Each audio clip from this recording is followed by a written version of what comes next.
കൃഷ്ണ ഗുരുവായൂരപ്പാ ശരണം. ഗുരുവായൂരപ്പൻ്റെ ഉച്ചപൂജയും കളഭാലങ്കാരമൊക്കെ കഴിഞ്ഞു, നട തുറന്നു. അപ്പോൾ നമുക്ക് എല്ലാവർക്കും ഗുരുവായൂരപ്പനെ കാണാനായിട്ട് പോകണ്ടേ? എല്ലാവരും വരൂ കേട്ടോ. ഗുരുവായൂരപ്പൻ്റെ ചതുർബാഹുവായ വിഗ്രഹത്തിൽ ഇന്നിപ്പോൾ ഏത് രൂപത്തിലാണെന്നറിയില്ല. അമ്പാടിയിലെ രൂപങ്ങളാണോ അതോ മറ്റേതെങ്കിലും രൂപത്തിലാണോ ഭഗവാൻ ഭക്തരെ അനുഗ്രഹിക്കാനായിട്ട് നിൽക്കുന്നത് അറിയില്ല. നമുക്ക് പോയി നോക്കാം.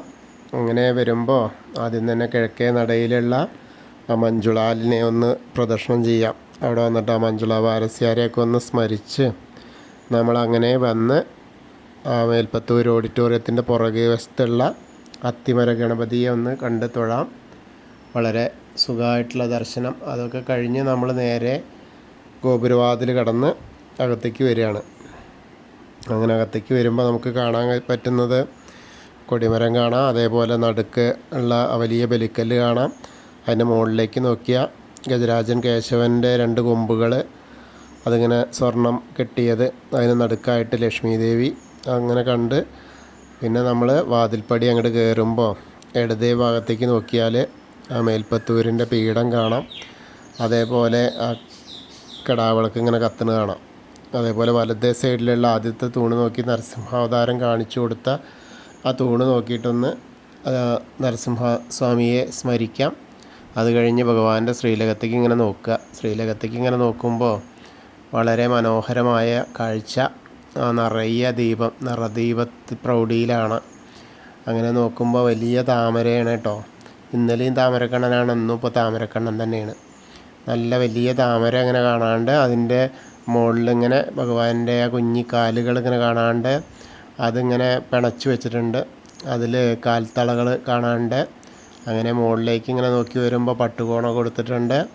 അതേപോലെ അരമണി കിങ്ങിണിയൊക്കെ ഇങ്ങനെ ചാർത്തിയിട്ടുണ്ട്. അങ്ങനെ മുകളിലേക്ക് വരുമ്പോൾ ഒരു വളയം പോലത്തെ മാല, ഒരു മാങ്ങാമാല, അതിൻ്റെ നടുക്കായിട്ടൊരു ഗോപീതിലകം വെച്ചിട്ടുണ്ട്. പിന്നെ മുകളിലേക്ക് നോക്കിയാൽ നെറ്റിയിലും ഗോപീതിലകം കൊടുത്തിട്ടുണ്ട്, ചെവിയിലും ഗോപീതിലകം കൊടുത്തിട്ടുണ്ട്.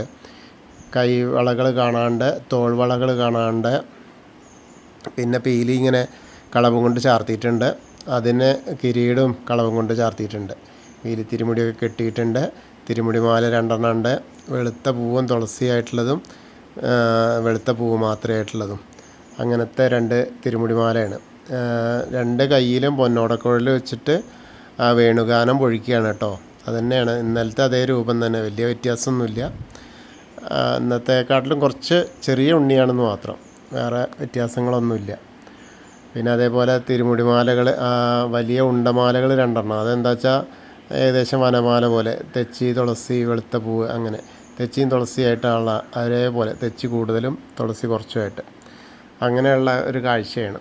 അപ്പോൾ എല്ലാവരും ഭഗവാന്റെ ശ്രീലകത്തേക്ക് നോക്കിയിട്ട് തൊഴുകയാണെന്നങ്ങനെ മനസ്സിൽ വിചാരിക്കുക. എന്നിട്ട് നമ്മൾ സോപാനപ്പടിയിൽ നിന്ന് തൊഴുകയാണ്. അപ്പോൾ നമ്മൾ കാണുന്ന കാഴ്ചയാണ് ഭഗവാന്റെ ശ്രീലകത്തെ ആ കാഴ്ചകളാണ് നമ്മൾ കാണുന്നതെന്ന് മനസ്സിലേക്ക് ഇങ്ങനെ വിചാരിക്കുക.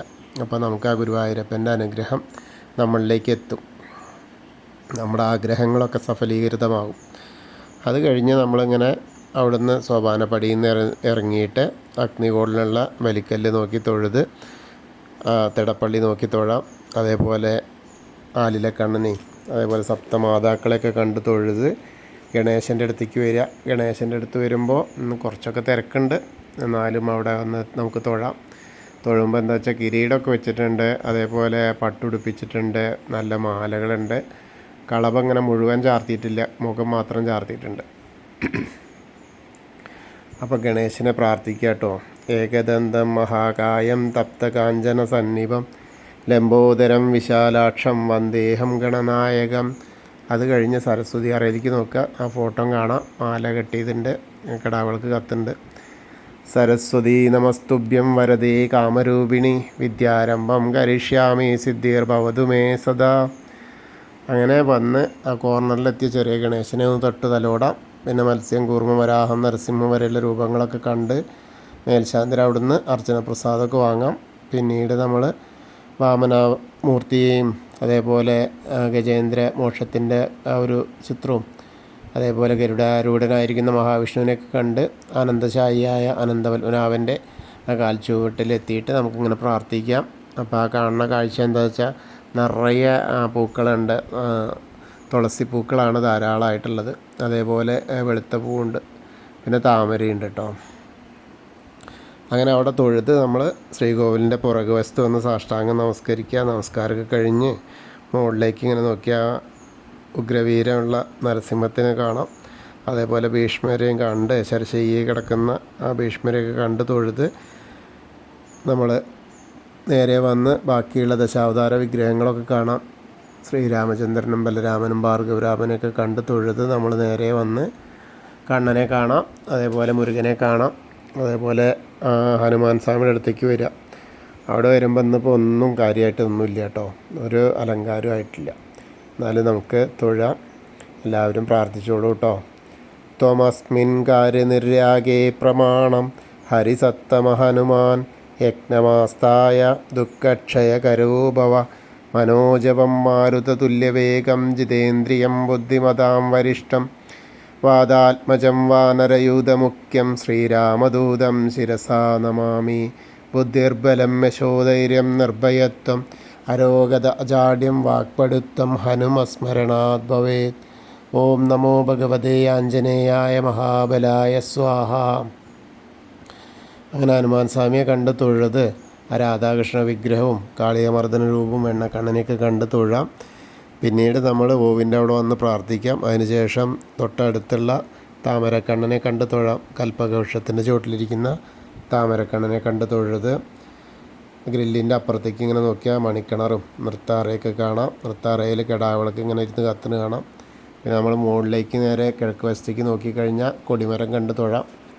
പിന്നീട് അവിടെ നിന്ന് വന്ന് അടുത്ത ഗ്രില്ലിൻ്റെ അടുത്തേക്ക് വന്നാൽ കുറൂരമ്മ, നാരദർ, വസുദേവർ, അതേപോലെ മേൽപ്പത്തൂരൊക്കെ കണ്ട് തൊഴുത് വടക്കേ നടയിൽ കൂടെ പുറത്തേക്ക് വരാം. എന്നിട്ട് പ്രസാദ കൗണ്ടറിൻ്റെ അവിടെ നിന്ന് ചന്ദനവും തീർത്തൊക്കെ വാങ്ങാം. അതിനുശേഷം ഇടത്തരികത്ത് കാവിലെ ഭഗവതിയെ കാണാനായിട്ട് ഇങ്ങനെ പോരാം. അങ്ങനെ വരുമ്പോൾ അവിടെയൊക്കെ നല്ല തിരക്കാണ്.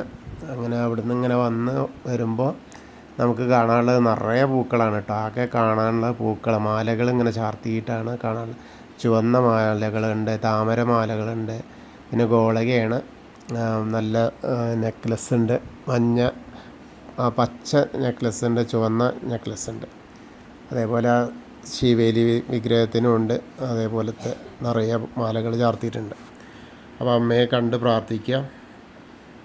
സർവമംഗളമാംഗല്യേ ശിവേ സർവാർത്ഥസാധികേ ശരണ്യേ ത്രയംബകേ ഗൗരി നാരായണി നമസ്തുതേ. അങ്ങനെ അമ്മയെ കണ്ട് തൊഴുത് നമ്മളിങ്ങനെ വരുമ്പോൾ കോർണറിലെത്തിയാൽ തിരിഞ്ഞ് നിൽക്കുക. വടക്ക് പടിഞ്ഞാറ് ഭാഗത്തേക്ക് നോക്കിയിട്ട് മമ്മിയൂർ ക്ഷേത്രത്തിൽ പോയിട്ട് ദർശനം കിട്ടുന്നതായിട്ട് മനസ്സുകൊണ്ട് ചിന്തിക്കുക. എന്നിട്ട് നമശിവായ നമശിവായ നമശിവായ എന്നുള്ള പഞ്ചാക്ഷരി മന്ത്രം മനസ്സിൽ ഉരുവിടുക. എന്നിട്ടൊന്ന് പ്രദക്ഷിണം ചെയ്യുക. അപ്പോൾ മമ്മിയൂർ പോയിട്ട് ആ ദർശനം കിട്ടിയ പോലെയാവും. പിന്നീട് നമ്മൾ അവിടുന്ന് ഇങ്ങനെ വന്ന് കൊടിമരത്തിൻ്റെ അവിടെ വന്നിട്ട് ഒന്നുകൂടി ഭഗവാന്റെ ശ്രീലകത്തേക്ക് നോക്കിയിട്ട് ആ താമരക്കണ്ണനെ കാണാം. അവിടുന്ന് നമസ്കാരമൊക്കെ കഴിഞ്ഞ് കൂത്തമ്പലത്തിൽ വരാം. അവിടെയും വന്ന് ഒന്ന് നമസ്കരിച്ച് അയ്യപ്പസ്വാമിയുടെ അടുത്തേക്ക് വരിക. അയ്യപ്പസ്വാമിയുടെ അടുത്ത് വരുമ്പോഴോ തിരക്കൊന്നുമില്ല, സുഖമായിട്ടുള്ള ദർശനം. അങ്ങനെ നോക്കുമ്പോൾ യാതൊരു വിധ തിരക്കുമില്ല. പാവുണ്ടൊക്കെ ഉടുപ്പിച്ചിട്ടുണ്ട്, കിരീടമൊക്കെ വെച്ചിട്ടുണ്ട്, നല്ല വലിയ മാലകളുണ്ട്, കാതിലൊക്കെ പതക്കം അങ്ങനെ കാതിൽ കടുക്കൻ ചാർത്തിയിട്ടുണ്ട്, അതേപോലെ സ്വർണ്ണഗോപി വെച്ചിട്ടുണ്ട്. അപ്പോൾ എല്ലാവരും അയ്യപ്പസ്വാമിയെ പ്രാർത്ഥിച്ചോളൂ കേട്ടോ. ഭൂതനാഥ സദാനന്ദ സർവഭൂതദയാപര രക്ഷ രക്ഷ മഹാബാഹു ശാസ്തേ സ്തുഭ്യം നമോ നമ. അങ്ങനെ അവിടെ കണ്ട് തൊഴുത് നമ്മളിങ്ങനെ വരുമ്പോൾ പടിഞ്ഞാറ നടയിലുള്ള വേണുഗോപാലിനെ കാണാം ദീപസ്തംഭത്തിൻ്റെ മുകളിൽ. അതേമാതിരി കൊടിമരത്തിൻ്റെ മുകളിലുള്ള ഗരുഡധ്വജനെയും കണ്ട് തൊഴുത് പടിഞ്ഞാറ നടയിൽ കൂടെ പുറത്ത് വരിക. എന്നിട്ട് രുദ്രതീർത്ഥ കുളത്തെ ഒന്ന് പ്രദക്ഷിണം ചെയ്യാനായിട്ട് പോവാം. അങ്ങനെ പ്രദക്ഷിണം ചെയ്യുമ്പോൾ നടുക്കുള്ള കാളിയമർദ്ദന രൂപിയെ കണ്ട് തൊഴാം. അതിനുശേഷം നമ്മളിങ്ങനെ പൂന്താനം തിരുമേനി പൂജിച്ചിരുന്ന വിഗ്രഹമുള്ള നാരായണാലയത്തിലേക്ക് പോരാം. അവിടെ വന്ന് വിഗ്രഹമൊക്കെ കണ്ട് പ്രാർത്ഥിക്കാം. അതിന് ശേഷം നമ്മളിങ്ങനെ വരുമ്പോൾ ഭഗവതി നടയിലെത്തി അവിടുന്ന് തൊഴാം. പിന്നെ വലിയ ദീപസ്തംഭത്തിൻ്റെ അവിടെ കിഴക്ക് വശത്തെത്തിയ ഭഗവാന്റെ ശ്രീലകത്തേക്ക് ഒന്നുകൂടി നോക്കി തൊഴാം. അതിനുശേഷം നമ്മൾ തെക്കേ നടയിലുള്ള ആ കൂവളത്തെ ഒന്ന് പ്രദക്ഷിണം ചെയ്യാനായിട്ട് പോവാം.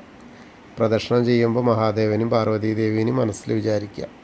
അപ്പോൾ അവരുടെ അനുഗ്രഹം നമുക്ക് കിട്ടും. അപ്പോൾ നമ്മൾ ഇന്നത്തെയും ഗുരുവായൂരപ്പൻ്റെ ഉച്ചപൂജയും കളഭാലങ്കാരമൊക്കെ കണ്ടു തൊഴുതു. എല്ലാവർക്കും ആ ഗുരുവായൂരപ്പൻ്റെ കടാക്ഷം ലഭിക്കും, അനുഗ്രഹം ലഭിക്കും. കൃഷ്ണായ വാസുദേവായ ഹരയേ പരമാത്മനെ പ്രണതക്ലേശനാശായ ഗോവിന്ദായ നമോ നമഃ. ഹരേ കൃഷ്ണ. ഗുരുവായൂരപ്പാ ശരണം. അതുപോലെ ഇനി നമ്മളോട് പ്രാർത്ഥിക്കാൻ പറഞ്ഞിട്ടുള്ള ആളുകൾക്ക് എല്ലാവർക്കും ആ ഗുരുവായൂരപ്പൻ്റെ അനുഗ്രഹം ലഭിക്കാൻ വേണ്ടിയിട്ട് നമുക്ക് പ്രാർത്ഥിക്കാം.